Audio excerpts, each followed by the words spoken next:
একটা বিষয় খেয়াল করেছেন? সম্প্রতি নাসিরুদ্দিন পাটোয়ারি তার বক্তব্য নিয়ে আবার একইভাবে আলোচনায়, যেমনটি ছিলেন নির্বাচনের আগে মির্জা আব্বাসের সঙ্গে দ্বৈরথে। তার এই আচরণ নিয়ে কেউ বলছেন তিনি সাহসী, কেউ বলছেন তিনি সীমা ছাড়িয়ে যাচ্ছেন, কেউ তাকে বেয়াদব আখ্যা দিতেও থেমে থাকছেন না। কিন্তু প্রশ্নটা শুধু একজন নাসিরুদ্দিন পাটোয়ারিকে নিয়ে নয়, প্রশ্নটা বড় ক্যানভাসে দেখা দরকার। কেন নতুন রাজনৈতিক নেতারা প্রায়ই সিনিয়রদের প্রকাশ্যে আক্রমণ করেন? এটা কি শুধু রাগ, নাকি এর পেছনে আছে ঠান্ডা মাথার কোনো হিসাব?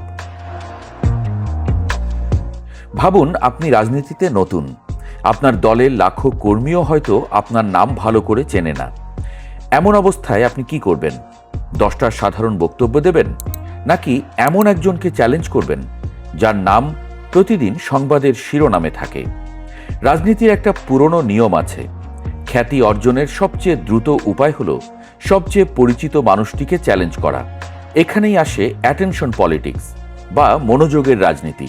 আজকের রাজনীতিতে সবচেয়ে দামি সম্পদ ক্ষমতা নয়, সবচেয়ে দামি সম্পদ হল মানুষের মনোযোগ। সোশ্যাল মিডিয়ার যুগে 40 মিনিটের বক্তৃতা কেউ দেখে না, কিন্তু 20 সেকেন্ডের একটি তীক্ষ্ণ বাক্য কোটি মানুষের কাছে পৌঁছে যায়।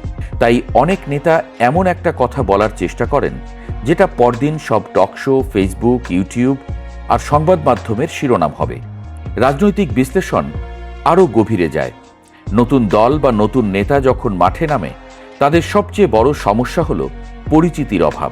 তারা চাইলেও সহজে পুরনো দলগুলোর মতো সংগঠন বা নেটওয়ার্ক গড়ে তুলতে পারে না। তাই তারা সংঘাত বেছে নেয়, কারণ সংঘাতই সবচেয়ে দ্রুত মিডিয়া কাভারেজ এনে দেয়। প্রতিষ্ঠিত নেতাদের আক্রমণ করে একজন নতুন নেতা দুটো কাজ একসঙ্গে করেন। 1, নিজেকে পুরনো ব্যবস্থার বিরোধী হিসেবে দাঁড় করান। 2, নিজের অবস্থানকে নৈতিক উচ্চতায় তুলে ধরেন।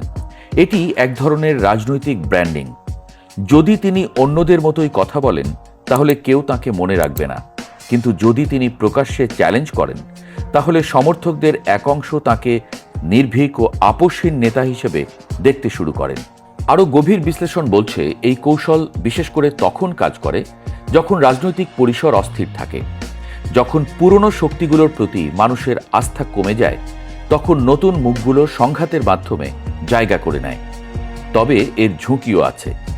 যখন ব্যক্তিগত আক্রমণই আলোচনার কেন্দ্র হয়ে যায়, তখন অর্থনীতি, শিক্ষা, স্বাস্থ্য, কর্মসংস্থান সব আড়ালে চলে যায়। রাজনীতি তখন সমাধানের প্রতিযোগিতা হয় না, হয়ে যায় শিরোনাম দখলের প্রতিযোগিতা।